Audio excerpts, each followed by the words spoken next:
Hello, YouTubers, friends, compatriots, bootlickers, shills, debt slaves, serfs, peasants, vassals, minions, student debt slaves.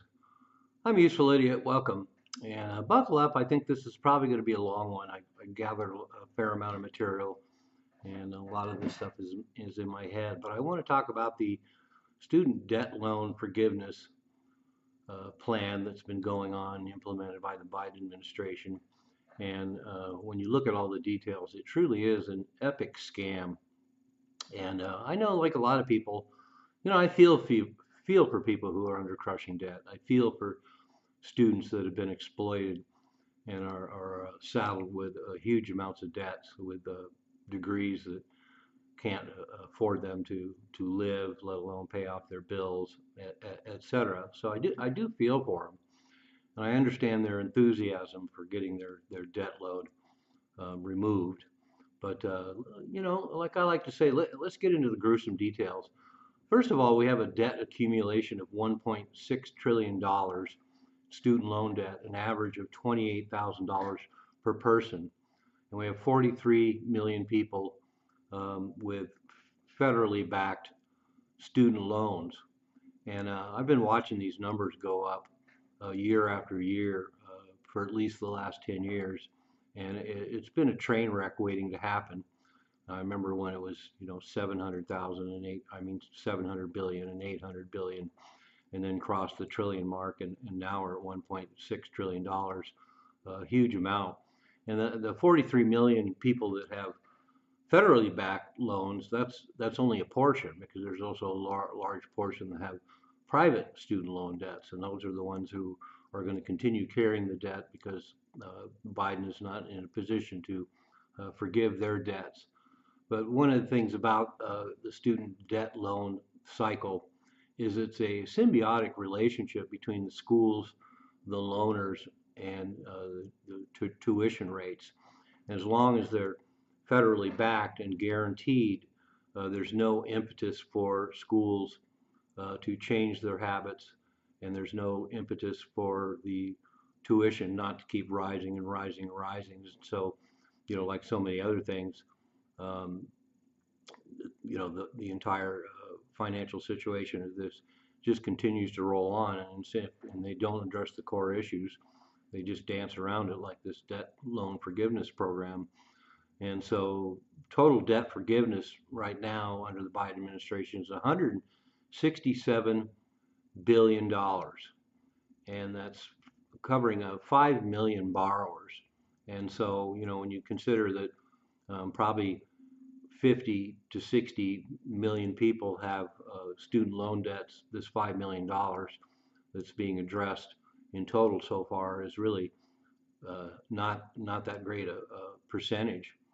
And they're also the whole thing about this Biden program, of course, is it's circumventing the Supreme Court. The Supreme Court made a decision, and Biden went around it and is doing all this by executive order, which once again bolsters my view that the Biden administration is kind of out of control and makes its own rules, is above the law, and has some quasi-fascistic and authoritarian elements.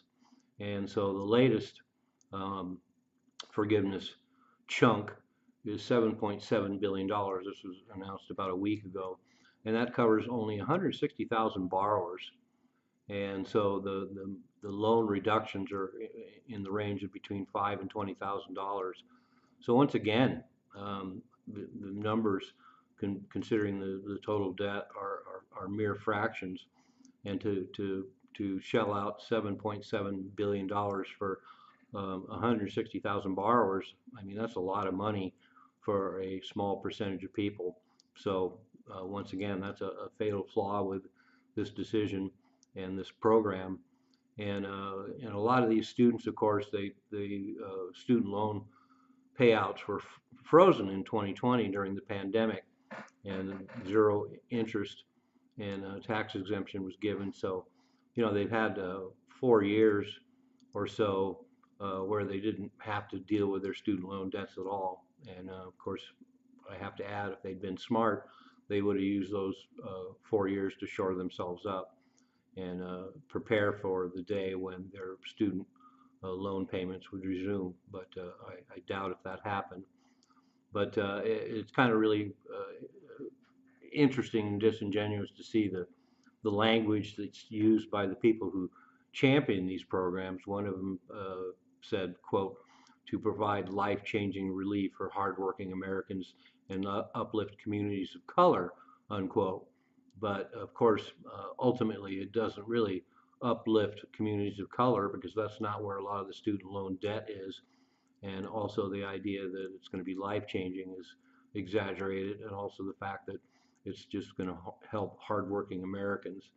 And I'll get into that more because I've done a profile of who these student loan borrowers are. And then another telling quote is, quote, when voters head to the ballot box this November, they'll remember that Biden's economic agenda is giving Americans a fair shot, unlike Trump's plan to help out his Wall Street executive friends and special interest cronies, unquote. So, once again, that's just a false narrative, but it does reveal what this is obviously about. It's about buying the votes of the youth, and continuing economic pressures and inflation are certainly going a long way in crushing everyone, not just people with student loan debts. And so that quote actually spells it out, that you're going to remember when you go to the polls that Biden was good to you.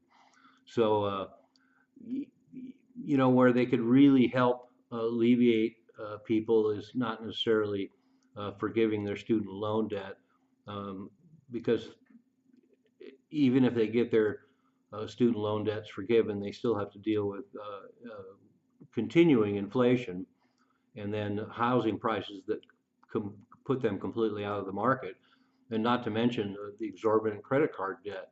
And I did the research, and the generation that the younger generations now that have student loan debt, particularly Generation Z, have abnormally low credit card debt, averaging about $5,000, which is really small. Once you get into the other generations up to boomers, the numbers go up exponentially to 8,000 and 10,000 and 20,000. So, but still, at nearly 30% credit card interest rates, that's a hard hole to get out of, even if you have a low balance. And this is another example of the government picking winners and losers. And that's one of the problems with a lot of these government programs. They pick winners and losers. They get to decide who gets to win and who gets to lose, and that creates a lot of moral hazard. And you have to wonder how people who are not getting student loan debt relief are feeling when so many around them seem to be getting their debts lifted. But some of the hidden hazards that they don't really discuss is the fact that first of all, the fact that all of these student loan debt is rolled into asset-backed securities. And of course, during the last financial crash back in 2008, one of the problems was mortgage-backed securities. So now we have a situation where all of the student loan debt is rolled into securities and sold to all these investors. And of course, if the student loan debt forgiveness continues, these debts and the money involved for these asset-backed securities will still have to be paid. So that's one of the hidden problems with these programs. And I think it's economist Henry Hazlitt that said one of the problems with government programs is that they only look at the immediate consequences, not the long term. And this is a prime example of that, because they're looking at the euphoria of getting debt relief, and then don't look at the long-term effects and all the damage that's going to be caused down the line by making these decisions. And as I already pointed out, and Henry Hazlitt reiterates that they only look at the benefactors, not everyone else. And that's just another way of saying what I just said, which is that they pick winners and losers, and so they're looking at, oh, look at all these people that we helped out, but they're not looking at all the people, one, that they're not helping out, and they're also not looking at the people who are going to pay the consequences down the line, which is substantial. And one of the other hidden bombs in the student loan debt forgiveness program is a lot of this student debt forgiveness is considered an asset and taxable by the IRS, depending. So especially federally backed loans. So at some point, both federal and state taxes could be owed by a lot of these people. And of course, once again, that's not being considered. There's going to be this euphoria of this debt forgiveness, and then down the line, they may have a lot of big tax liabilities. And then one of the other hidden aspects of this is going down the line, $600 billion in future government and loan wealth generated will disappear. So because this debt still has to be paid off, and then of course the government was already counting in their figures moving forward that there was going to be $600 billion more in the budget that will now be gone because these debts will not be paid. And then, of course, one of the ultimate problems with this whole program is that ultimately the taxpayers, everyone else, all of us, everyone else in the country is going to be picking up the tab. This debt doesn't just go away. It gets absorbed into the federal budget. It becomes part of the deficit, and we're paying for it. So we're paying for all these people that took on this debt. We're paying for all these people that took these got these degrees that don't pay very well and made these choices, and ultimately we, the taxpayers, are all going to pay for this.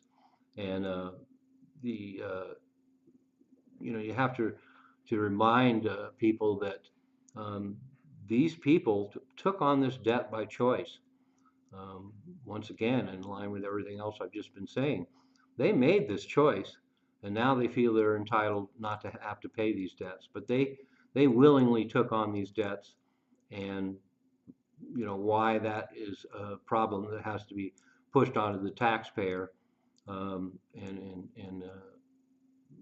this excuse that they were exploited. They signed on the bottom line, and I totally agree that the interest rates on student loans are crazy, and the tuitions they pay are crazy.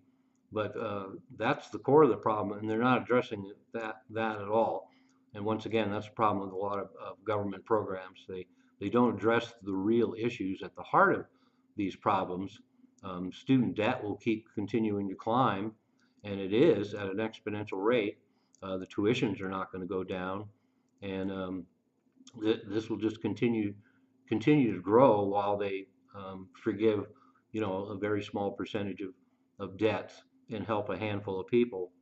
And I think one of the best arguments about the problem with forgiving student loan debt is, okay, we have these students who their lives are restricted because they're under crushing debt. Well, what about the rest of Americans and people like me and you? We have mortgages, we have car payments, we have credit card debt. Just like the students, we knew what we were getting into. We signed the bottom line. We took on these debts willingly, and now they hinder our lives. We can't afford a lot of things we want to do, especially in this inflationary environment, because we have huge mortgage debt, and people buying houses now have really high interest rates, so they're paying even more. And then we have property taxes going up exponentially. We have home insurance going up exponentially. Who's going to relieve that debt? There's no discussion of that whatsoever. Credit card debt, massive amount of record levels of credit card debt in this country with crushing interest rates. 24% is at the low end of interest rates now. If you get a high balance and don't pay off more than your minimum payment, you're in a hole that you'll never get out of. I experienced that once. I got into credit card debt and the interest rate was high, and I fell on some hard times. And boy, it was really hard when you're paying into your credit card and the balance doesn't go down, it actually goes up. So, and then of course with car payments, that's another whole issue too, because once again, you're taking out huge loans. Cars are so expensive now, and the interest rate's so high. There's more crushing debt. So where's the debt relief for all those people? So that's basically the first half of my video, but the second half of the video is going to be about who these people are that have taken on this debt. And I focused in on Gen Z and Gen X And these are the people that are holding a lot of loans, although there's other uh, people as well. As a matter of fact, the amount of older people, 60 and over, that have uh, large student loan debt has risen considerably over the years, and so it's not just the youth that are saddled with this debt. But let's look a little bit at these generations that have all the student loan debt, and where exactly are their expenses? What are their lifestyles like? And what exactly is going to happen when they don't have to pay student loan debts? Uh, in the 18 to 25 range, 34% of them are living at home. So you'd think their expenses would be pretty low already. And like I mentioned, one bright spot, at least, they have low credit card debt, average of $5,000. So they're being very careful with credit card debt, which is good. But they also have $365 billion in disposable income. And I'm not sure what the population ratio is to that amount of money, but it sounds like they do have a fair amount of money. And the other facts bear that out, that they do have a lot of money for what used to be considered luxuries, but are now considered necessities. So amongst the 18 to 25 crowd, a lot of their spending is on coffee, pets, tattoos, restaurants, beauty products, cars, and technology. So no surprise there. It sounds like all the kind of things that younger people today are certainly addicted to. It's kind of funny, and of course, in my generation, you didn't spend very much money on coffee, and it wasn't such a icon of popular culture. Everybody had pets, but they were cheaper to have then, and of course, everybody wants um, special breeds and things like that now. Tattoos, of course, were a fringe element back when I was growing up, and so now we have whole generations, one after another, that are loading up on tattoos, and then of course, once again, my generation, and certainly before me, most of your meals were cooked at home. You ate breakfast, lunch, and dinner at home, cooked by your mom. But now we've moved into a culture where people eat out all the time. They don't really know how to cook. The food they get at grocery stores and delis is not really up to snuff, and they have brand loyalty. So this generation Z, 18 to 25, is very brand conscious. They're very corporatized. So I'm going to do a whole video on corporatization and how everything is so corporatized. But Gen Z loves Facebook. They love Netflix and streaming movies. They love YouTube. They love Google. They love Amazon. They love all the online shopping. And they love big brands like Nike, Apple, and Gucci. So it doesn't really sound like they're hurting too much. And one of the facts that really surprised me is that the borrowers are in the top 60% of income distribution. So once again, as I mentioned earlier, this isn't really helping out truly hardworking Americans. It's certainly not helping underserved communities and Black communities, Latino communities, if they're in the top 60% of income distribution. That 40 cent below is being left behind.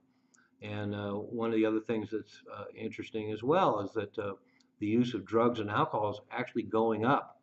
And so a lot of young people certainly quit smoking. There's not as many smokers as there used to be, although the vaping culture is big. But I was a little surprised to find out they're really getting into drugs and alcohol. And once again, these are things that cost money and are not considered luxuries; they're considered necessities.